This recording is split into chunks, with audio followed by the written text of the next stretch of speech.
Assalamualaikum warahmatullahi wabarakatuh. Perkenalkan, nama saya Vera Ferdiana Safitri dengan NIM 7101420049. Saya dari jurusan Pendidikan Ekonomi Administrasi Perkantoran angkatan 2020. Di sini saya akan menjelaskan mengenai penerapan model pembelajaran TAI atau Team Accelerated Instruction pada mata pembelajaran administrasi perkantoran. Video ini saya buat guna memenuhi tugas UTS pada mata kuliah Desain dan Strategi Pembelajaran Administrasi Perkantoran. Model Team Accelerated Instruction. Yang pertama yaitu ada pengertiannya. Menurut Robert S. Lavin tahun 2005, model pembelajaran kooperatif tipe TAI ini merupakan model pembelajaran yang berpusat pada siswa, di mana penerapan model pembelajaran kooperatif Team Accelerated Instruction ini lebih menekankan pada penghargaan kelompok, pertanggungjawaban individu, dan memperoleh kesempatan yang sama untuk berbagi hasil pada setiap anggota kelompok. Kemudian, kelebihan dari model pembelajaran TAI ini yang pertama diantaranya, siswa yang kurang pandai melalui model pembelajaran kooperatif, siswa tidak terlalu menggantungkan pada guru, akan tetapi dapat menambah kepercayaan kemampuan berpikir sendiri. Yang kedua, dapat mengembangkan kemampuan mengungkapkan ide atau gagasan dengan kata-kata secara verbal. Kelebihan yang ketiga yaitu membantu memberdayakan setiap siswa untuk lebih bertanggung jawab dalam belajar. Dan kelebihan yang lainnya diantaranya, model pembelajaran kooperatif TAI ini merupakan suatu model yang cukup ampuh untuk meningkatkan prestasi akademik sekaligus kemampuan sosial siswa. Adapun kekurangan dari model pembelajaran TAI ini yang pertama yaitu siswa yang kurang pandai secara tidak langsung akan menggantungkan dirinya pada siswa yang pandai. Yang kedua, adanya anggota kelompok yang pasif dan tidak mau berusaha serta mengandalkan teman sekelompoknya. Kemudian, tidak semua mata pelajaran yang diberikan cocok diajarkan dengan menerapkan model pembelajaran TAI ini. Yang selanjutnya ada sintak atau langkah-langkah dari model TAI. Yang pertama, guru memberikan tes awal yang bertujuan untuk mengetahui kemampuan siswa. Yang kedua, guru membentuk kelompok-kelompok yang bersifat heterogen. Sintak yang ketiga yaitu guru memberikan materi singkat sebelum pembagian tugas kelompok kepada masing-masing kelompok. Tugas yang keempat, guru menekankan dan menciptakan persepsi bahwa keberhasilan setiap siswa ditentukan oleh keberhasilan kelompoknya. Yang keempat, guru mengkondisikan siswa belajar bersama kelompoknya, di mana setiap kelompok mengerjakan tugas-tugas yang telah diberikan secara bersama-sama tadi.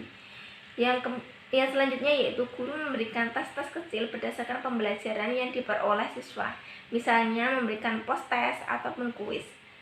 Sintak yang selanjutnya yaitu guru memberikan skor pada hasil kerja kelompok dan memberikan penghargaan kepada kelompok yang berhasil menyelesaikan tugasnya.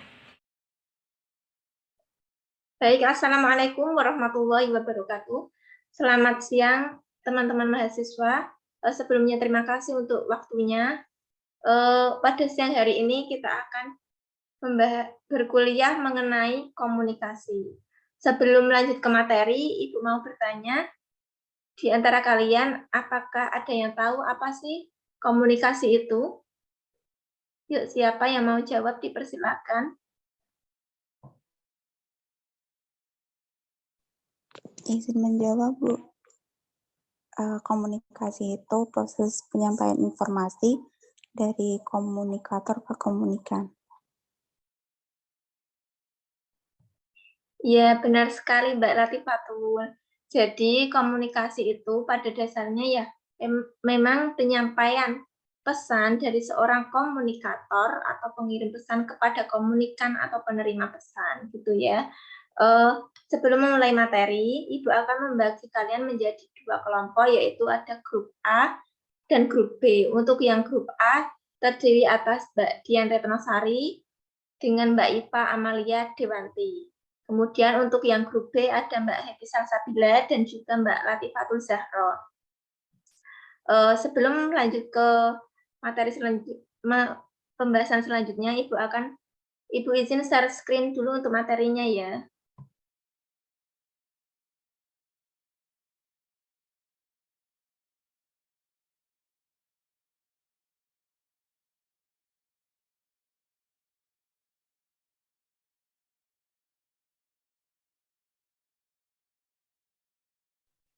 Jadi pada pertemuan kali ini kita akan membahas mengenai proses komunikasi, penerima dan penyampaikan komunikasi, kemudian konsep komunikasi dan juga media komunikasi.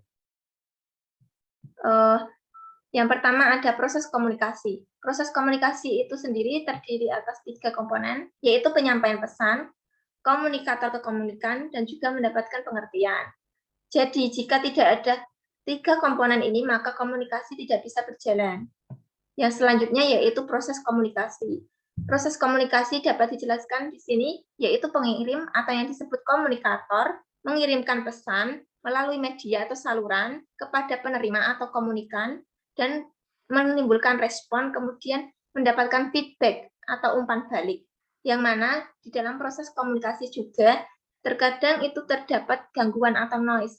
Ada yang gangguan dari dalam atau gangguan internal, misal tingkat emosi, terus kecepatan berbicara, dan juga sejenisnya.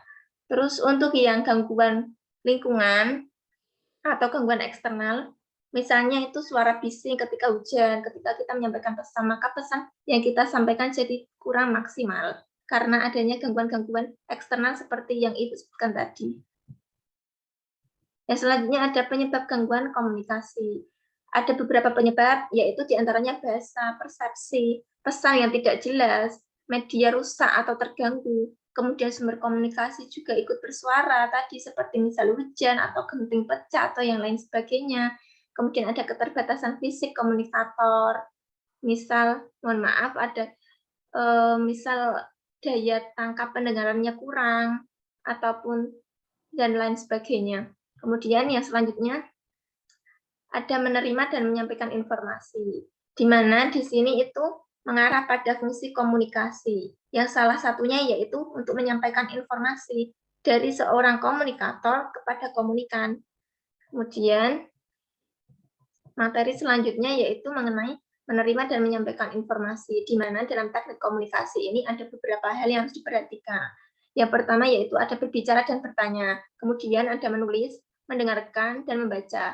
Teknik sudah Ibu sebutkan tadi, misal komunikasi dengan berbicara, bertanya ketika dalam sebuah forum, kemudian mendengarkan ketika seorang guru atau dosen menjelaskan, itu termasuk salah satu teknik komunikasi. Dan di sini ada banyak sekali, ini ada konsep komunikasi tertulis sebagai informasi, ini contohnya seperti ini. Misal mau lebih jelas lagi, nanti bisa itu searching di Google sendiri. Ini Ibu berikan contohnya yang sederhana, biar lebih mudah dipahami. Kemudian konsep komunikasi tertulis sebagai informasi itu ada beberapa syarat, yaitu yang pertama diantaranya harus jelas dan mudah dibaca. Komunikasi tertulis itu harus jelas dan mudah dibaca, artinya bahasanya tidak berbelit-belit, harus mudah dipahami. Kata-kata yang digunakan juga umum, tidak kata-kata asing, agar pemahaman pembaca juga mudah, lebih mudah dalam memahami pesan yang tertulis tersebut. Kemudian fokus pesan yang disampaikan. Dan yang terakhir ada skep denah. Ini bersifat opsional, nggak wajib. Maksudnya ketika disertakan apa, sifatnya opsional saja.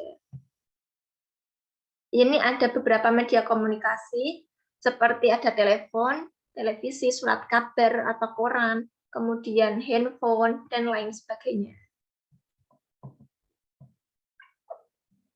Ini media komunikasi yang sekarang udah zaman modern ya, jadi misal menggunakan handphone, kalau dulu mungkin masih kayak radio terus kentongan gitu, tapi karena zamannya sudah teknologi sudah maju, maka ada perbedaan media komunikasi antara zaman sekarang dengan zaman dulu. Baik, itu pembelajaran materi pada pertemuan kali ini. Untuk langkah selanjutnya, Ibu akan memberikan beberapa tugas kepada kalian sesuai tadi grupnya yang sudah Ibu bagi antara grup A dan grup B. Untuk grup A, pertanyaannya itu sebutkan hal-hal apa saja yang bisa menjadi penyebab gangguan dalam komunikasi. Kemudian untuk yang grup B itu tadi teknik komunikasi itu meliputi apa saja, bisa tolong disebutkan. Ibu beri waktu 5 menit, mohon didiskusikan sesuai dengan kelompoknya masing-masing yang sudah Ibu bagi tadi. Baik, karena sudah 5 menit, mari kita bahas untuk kelompok pertama, apakah sudah menemukan jawabannya? Bisa diutarakan perwakilan saja, salah satu, mengenai, hal-hal yang bisa menyebabkan gangguan dalam komunikasi. Saya persilakan. Baik, saya izin menjawab ya, Bu. Iya, Mbak, dipersilahkan. Jadi penyebab dari gangguan komunikasi itu ada 10. Yang pertama itu ada bahasa, persepsi, lalu yang ketiga ada pesan tidak jelas, terus yang keempat ada media rusak atau terganggu, yang kelima itu ada sumber komunikasi lain, ikut bersuara, lalu yang keenam ada sumber pesan terlalu lemah, yang ketujuh ada keterbatasan fisik komunikator atau komunikan, lalu yang kedelapan ada pemahaman terhadap diksi, yang kesembilan ada gaya bicara atau gaya bahasa, lalu yang ke-10 itu ada kultur, Bu. Jadi menurut kami seperti itu, Bu. Baik, terima kasih untuk kelompok 1. Jawabannya sudah benar dan sudah tepat sekali, terima kasih. Untuk skor dari kelompok 1, Ibu beri skor 95 ya, karena jawabannya udah hampir sempurna. Mungkin lain kali bisa ditambahin lagi. Tapi itu udah bagus, sudah hampir sempurna, mendekati sempurna. Untuk yang kelompok 2, Ibu persilahkan menjawab perwakilan mengenai teknik komunikasi itu meliputi apa saja.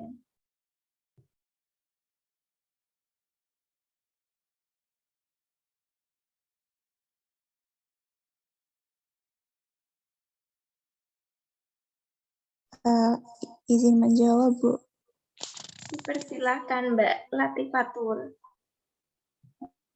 Untuk teknik komunikasi itu meliputi berbicara dan bertanya, membaca dan menulis.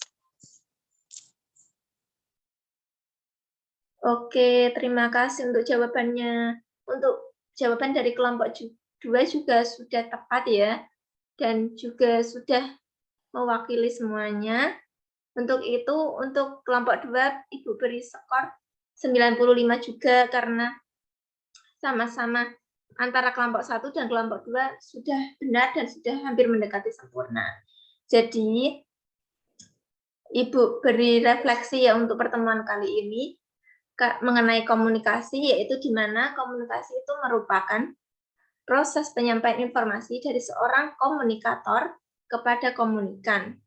Kemudian, komunikasi ini ada beberapa media yang digunakan, seperti handphone, kemudian surat kabar, televisi, dan lain sebagainya. Di dalam komunikasi juga terdapat gangguan atau noise yang bisa berasal dari yang bersifat eksternal maupun internal. Gangguan yang bersifat internal misalnya saja tingkat kecepatan bicara dalam komunikasi, sedangkan untuk gangguan eksternalnya misalnya lingkungan ketika hujan, ada suara gluduk atau hujan deras, maka pesan yang kita sampaikan mungkin saja kurang maksimal. Seperti itu. Terus untuk teknik komunikasi itu seperti yang sudah disebutkan tadi kelompok 2 ya, itu meliputi bertanya, berbicara, kemudian menulis, mendengarkan, membaca, itu merupakan salah satu teknik komunikasi. Kemudian untuk hal-hal yang bisa menyebabkan gangguan tadi seperti yang sudah disebutkan kelompok 1, seperti ada tingkat bahasa dan lain-lain sebagainya tadi sudah benar. Untuk itu sekian dari Ibu, kurang lebihnya Ibu mohon maaf, semoga pertemuan kita hari ini bermanfaat. Ibu tutup, wabillahi taufiq walhidayah, wassalamualaikum warahmatullahi wabarakatuh. Demikian video mengenai penerapan model TAI pada pembelajaran administrasi perkantoran. Semoga bermanfaat, kurang lebihnya saya mohon maaf. Wassalamualaikum warahmatullahi wabarakatuh.